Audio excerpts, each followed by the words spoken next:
ETV YouTube ఛానల్స్లో మీ వ్యాపార ప్రకటనల కోసం ఈ నంబర్కి కాల్ చేయండి. మన కోసం మనతో కొట్లాడే నిజమైన ప్రేమ చూపించే ఒకే ఒక వ్యక్తి అమ్మ.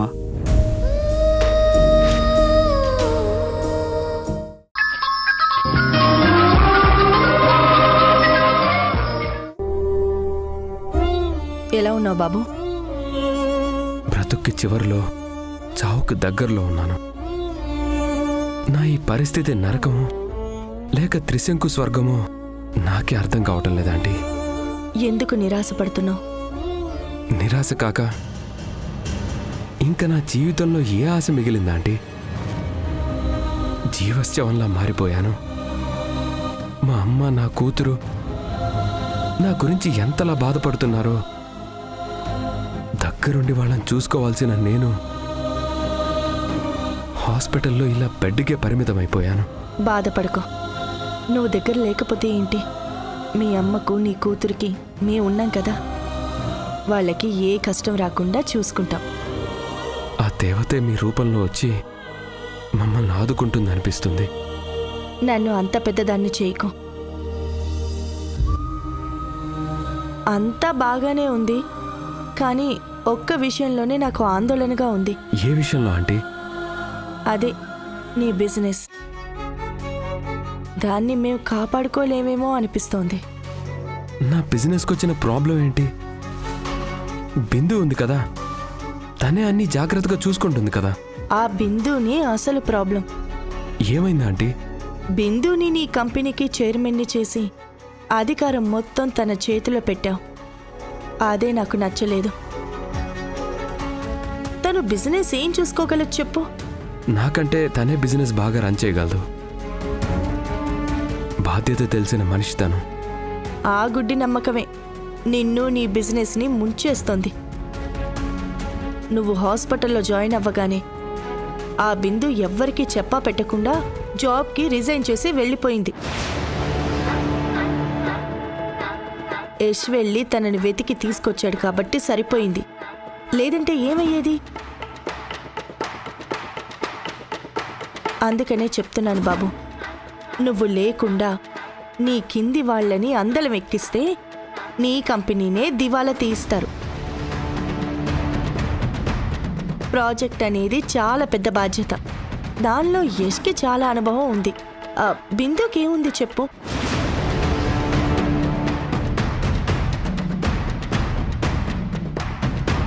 నీ అమ్మను నీ కూతుర్ని మంచిగా చూసుకున్నట్టే నీ కంపెనీని బిజినెస్ని కూడా మేమే జాగ్రత్తగా చూసుకుంటాం. నీకున్న అప్పులు, మీ ఇల్లు, నీ ఆరోగ్యం అన్నీ చక్కబడి నీ కంపెనీ లాభాల్లో నడిచేలా చూస్తాం. ఏమంటావు? నా మంచి కోరి చెప్పారు కాబట్టి తప్పకుండా ఆలోచిస్తాను ఆంటీ.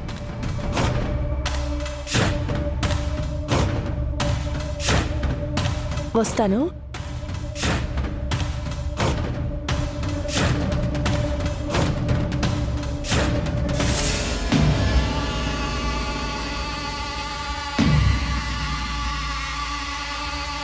వాస్తవ ఆలోచిస్తున్నాడు అంటే బిందు గురించి తప్పకుండా ఏదో ఒక నిర్ణయం తీసుకుంటాడు.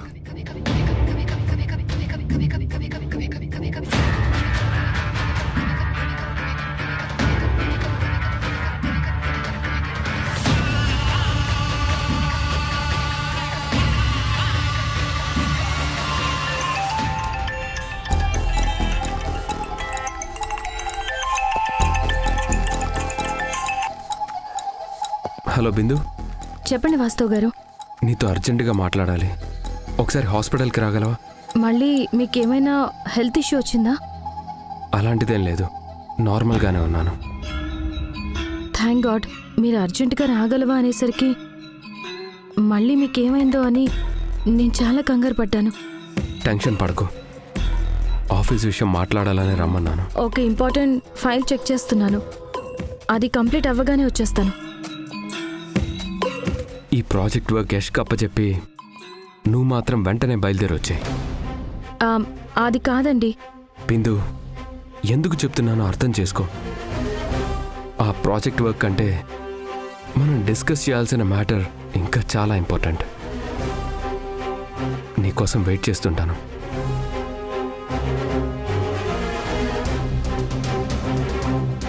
ఏమైంది? వాస్తవ్ గారి మాటల్లో ఏదో తేడా కనపడుతుంది.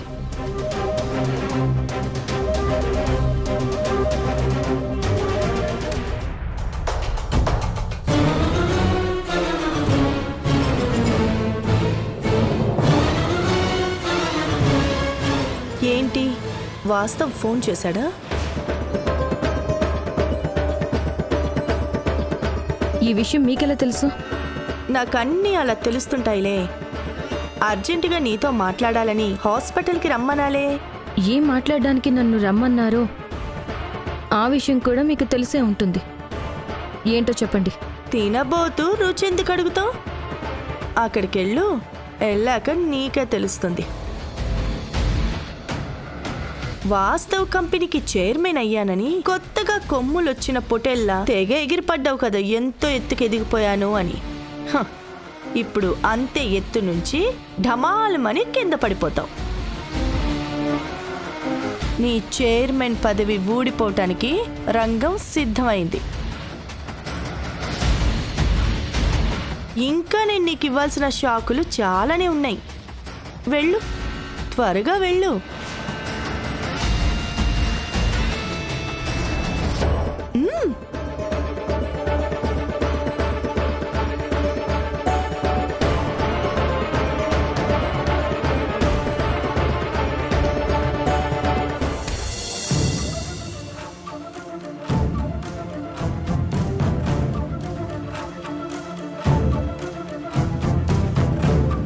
వాస్తవ్ గారు ఇంత సీరియస్గా ఉన్నారేంటి? Something is wrong. ఏదో జరిగింది. బిందు, అక్కడే ఆగిపోయావే, రా.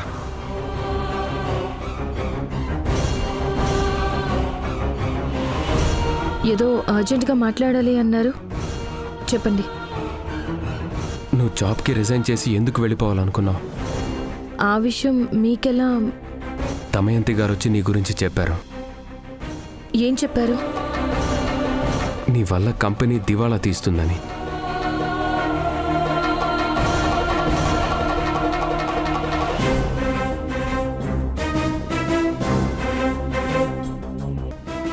దాని గురించి మీరే నిర్ణయం తీసుకున్నారు?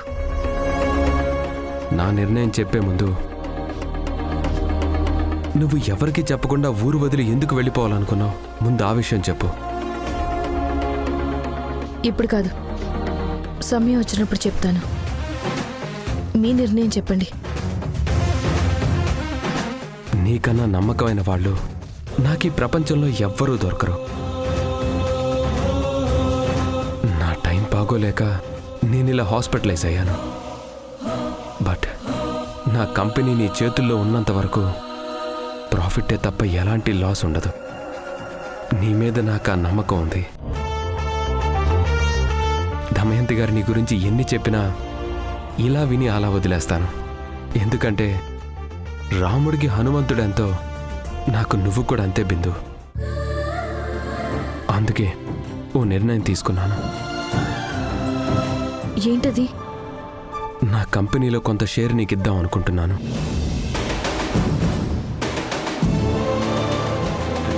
సరే, దమయంతి గారు నీ గురించి అన్న మాటలు తప్పు అని నువ్వు నిరూపించాలి బిందు. మన కంపెనీని గొప్ప స్టేజ్లో నిలబెట్టాలి. ఆ రెస్పాన్సిబిలిటీ నీదే. తప్పకుండా. నన్ను నమ్మి చైర్మన్ పోస్ట్ ఇవ్వడమే కాకుండా కంపెనీలో షేర్ కూడా ఇస్తున్నారు. నా ప్రాణం పెట్టి మన కంపెనీ గొప్ప స్థాయిలో ఉండేలా చేస్తాను. ఆ బాధ్యత నాది. Thank you.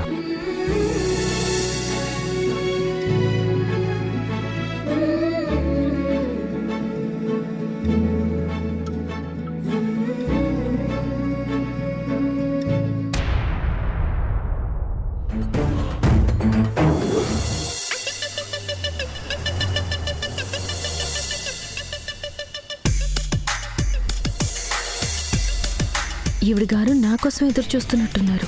వాస్తవ్ గారికి నా మీద లేనిపోనివి చెప్తే నా చైర్మన్ పోస్ట్ పోతుందని పగటి కలలు కంటున్నారు. రివర్స్లో ఇప్పుడు నేనిస్తాను మీకు షాక్.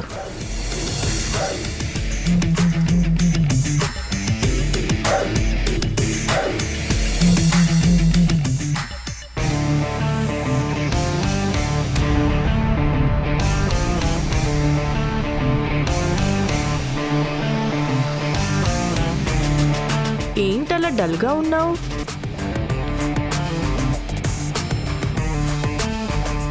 నువ్వు నోటితో చెప్పకపోయినా వాడిపోయినా నీ మొహమే చెప్తోంది అసలు. అధికారంలో నుంచి నువ్వు అంధకారంలోకి వెళ్ళిపోయావు అని. వేసుకునే డ్రెస్సు మార్చావు, నడక స్టైలు, మాట తీరు అన్నీ మార్చావు. చాలా ఎక్కువ చేసావు అసలు. నా కొడుకు మీద ఆఫీస్లో పెత్తనం చేస్తూ ఆర్డర్లు వేస్తావా? నా ముందు కుప్పి గంతులు వేస్తే ఏం చేస్తానో ఇప్పుడు తెలిసింది కదా నీకు. నీ తోక కత్తిరించేస్తాను. ఇంకా ఆఫీస్కి ఆ ప్రాజెక్ట్కి నీకు ఎలాంటి సంబంధము లేదు. మరి ఇంట్లో ఖాళీగా కూర్చొని ఏం చేస్తావు? ఒక పని చేయి. ఎలాగో జైలుకెళ్ళి వచ్చావు కదా, అక్కడ నీకు కుట్టు పని, అల్లికలు అవేవో నేర్పించుంటారు కదా, అవి చేసుకుంటూ అనుని తాయారు గారిని చూసుకుంటూ కాలాన్ని గడిపేయి. థ్యాంక్స్. నాకెందుకు థ్యాంక్స్? మీరెళ్ళి వాస్తవ్ గారితో నా గురించి మాట్లాడబట్టే నాకు ఇంకో మంచి జరిగింది. నా వల్ల నీకు చెడు తప్ప మంచి ఎలా జరుగుతుంది? మీరన్నది నిజమే. నాకు చెడు చేద్దామనుకున్నారు, అదే నాకు మంచిగా మారింది. మీరు ఊహించినట్టు నా చైర్మన్ పోస్ట్ పోలేదు సరికదా. బోనస్గా వాస్తవ్ గారు తన కంపెనీలో నాకు షేర్ కూడా ఇచ్చారు. ఇప్పుడు నేను కంపెనీ చైర్మన్తో పాటు ఓనర్ని కూడా, మీ అబ్బాయిలా. నువ్వు చెప్పేది నిజమా? మీరు అంత ఈజీగా నమ్మర్లేండి. కొంచెం టైం పడుతుంది జీర్ణించుకోవడానికి. అందరూ మీలాగే కుళ్ళు స్వభావం, సంకుచిత మనసుతో ఉంటారనుకోకండి. వాస్తవ్ గారిలా గొప్ప మనసున్న వాళ్ళు కూడా ఉంటారు. నా గురించి చూసి చూసి అలసిపోయినట్టున్నారు. వెళ్ళి పడుకోండి. Good night.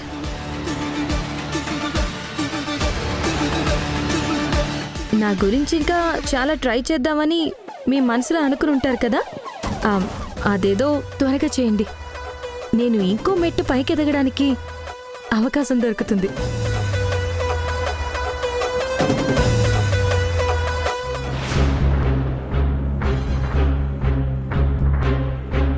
ఊడగొడదాం అనుకుంటే ఏకంగా ఇది ఉట్టికే ఎగిరింది. చా.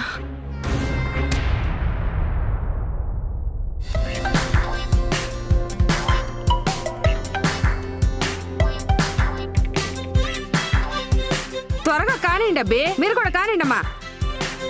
ఇదిగో ఇదంతా బాగా డెకరేట్ చేయి. బాబా ఇదిగో నువ్వు పైకి వెళ్ళి చూడు పో. అరే ఇంకా తుడుతూనే ఉన్నావేందమ్మే? ఇదిగో అమ్మే, పైన చాలా పనులున్నాయి, త్వరగా కాని.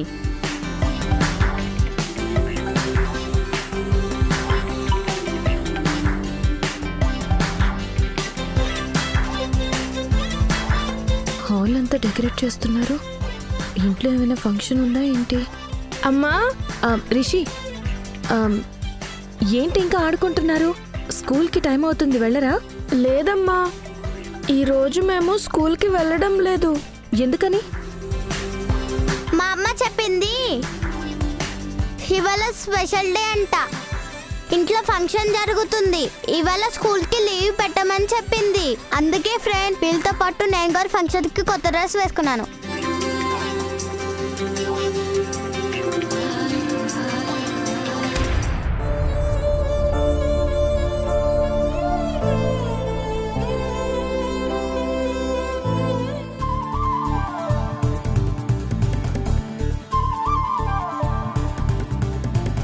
ఏంటి ఇంకా అవలేదా? అసలు ఏం జరుగుతుంది ఇక్కడ? కాస్త ఉండదు నా తెలుస్తుంది. ఇదిగో నువ్వు త్వరగా కాని.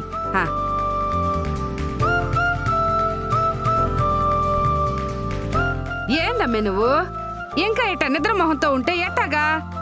తలస్నానం చెయ్యాలా, పట్టుచీర కట్టుకోవాలా, అదిగో మీ ఆయనతో కలిసి మీ అత్త మామల ఆశీర్వాదం కూడా తీసుకోవాలా. పదమ్మే. ఈ డెకరేషన్ ఏంటి, హడావిడేంటి? ఏ పిల్లకాయలు, మీ నాయనమ్మ అడుగుతుంది కదా, చెప్పాను కదా మీకు. అదే చెప్పండి మీ నాయనమ్మకి. నువ్వు పదమ్మే, పద. రేసేసి ఏం చెప్పిందావా మీకు? ఈ రోజు మీ మ్యారేజ్ డే అంట కదా, అదే చెప్పింది.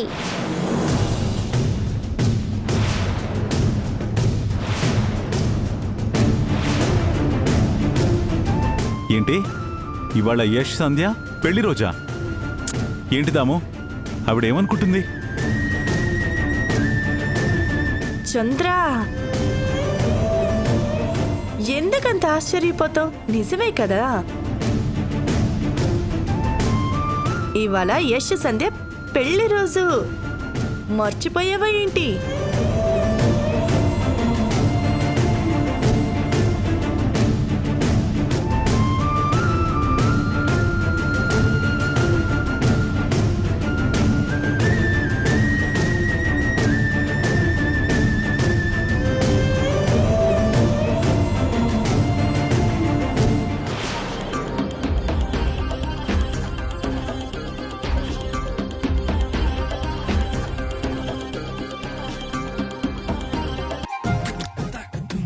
అదేంది అల్లుడు గారు, మీరు ఇంకా రెడీ అవ్వలేదు? త్వరగా రెడీ అయ్యండి. భార్య భర్తలిద్దరు కలిసి కేక్ కట్ చేద్దరు. సంధ్య, నేను నీతో మీ అమ్మతో మాట్లాడాలి, ఒకసారి ఇలా రా.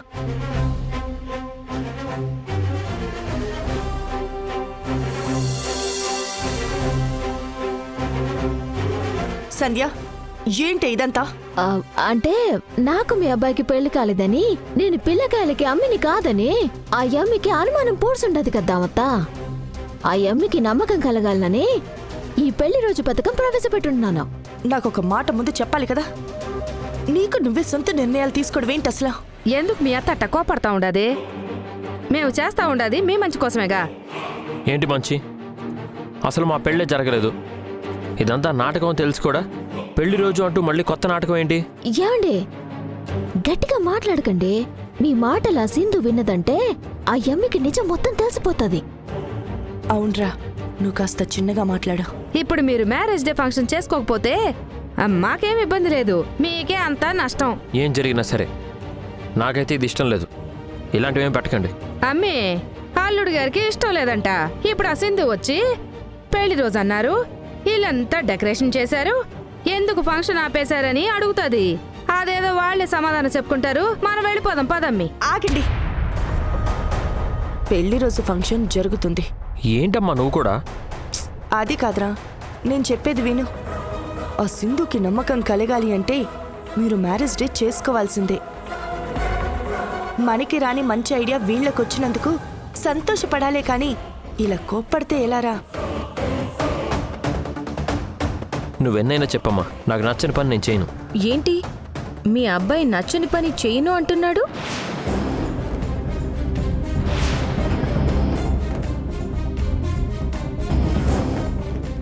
తన పెళ్లి రోజు తనకి నచ్చకపోవడం ఏంటి? అందుకే చిన్నగా మాట్లాడమంది, వినేసింది చూడు. నచ్చకపోవడం అంటే పెళ్లి రోజు కాదు అసలు. మరి ఇంకేం నచ్చలేదు? అందరినీ పిలిచి చాలా గ్రాండ్ గా చేయాల్సిన వాళ్ళ పెళ్లి రోజుని ఇలా ఇంట్లో సింపుల్ గా చేయడం నచ్చలేదు అంటున్నాడు. సింధుకి అనుమానం వచ్చింది, తప్పుదా. నువ్వు సంధ్య కేక్ కట్ చేయాల్సిందే. సంధ్య, పదండి, ఇద్దరు కలిసి కేక్ కట్ చేద్దరు గాని. పదమ్మి, పదరా.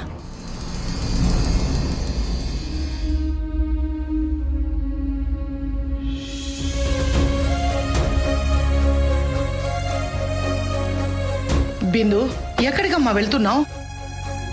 ఆఫీస్లో వర్క్ ఉంది. ఇవాళ యశ్ వాళ్ళ పెళ్లి రోజైతే వర్క్ అంటూ నువ్వు ఆఫీస్కి వెళ్ళిపోతే ఏం బాగుంటుంది చెప్పు? దమయంతి గారు, మీరైనా చెప్పండి.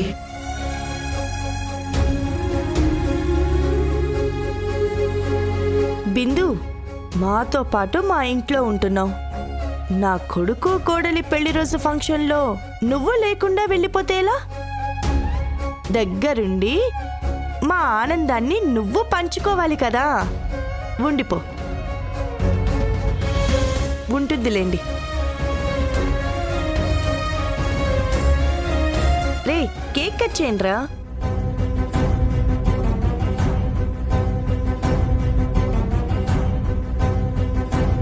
అల్లుడు గారు, పెళ్లి రోజు ఇద్దరిది అయినప్పుడు ఒక్కరే కట్ చేస్తే ఏం బాగుంటుంది? ఇద్దరు కలిసి కట్ చేయండి. పట్టుకోమ్మే.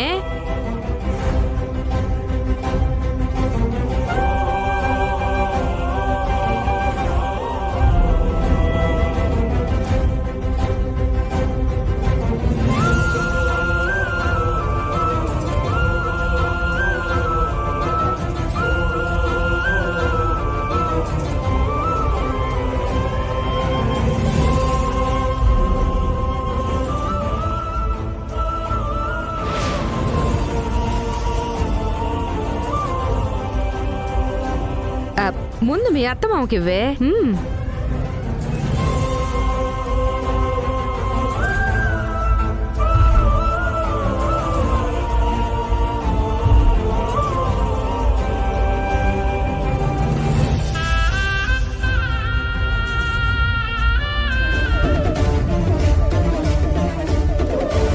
మా పెళ్లి రోజు కేక్ తీసుకో.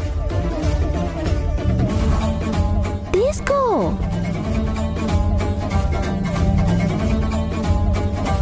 అంతా బాగానే ఉంది, కానీ నీ మెళ్ళో తాళి లేదేంటి?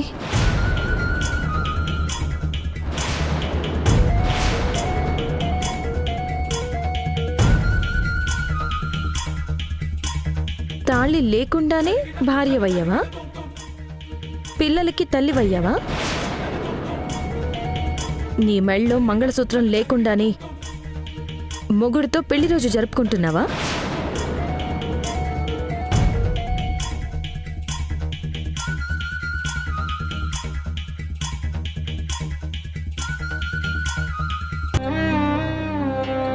అమ్మా,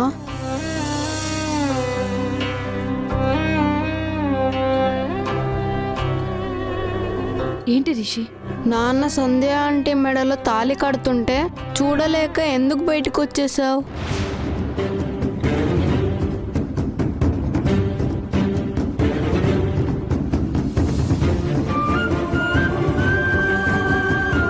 ఈటీవీ విన్ యాప్ రోజుకి కేవలం రూపాయి మాత్రమే. ఇప్పుడే ఈటీవీ విన్ యాప్ డౌన్లోడ్ చేసి సబ్స్క్రైబ్ చేయండి.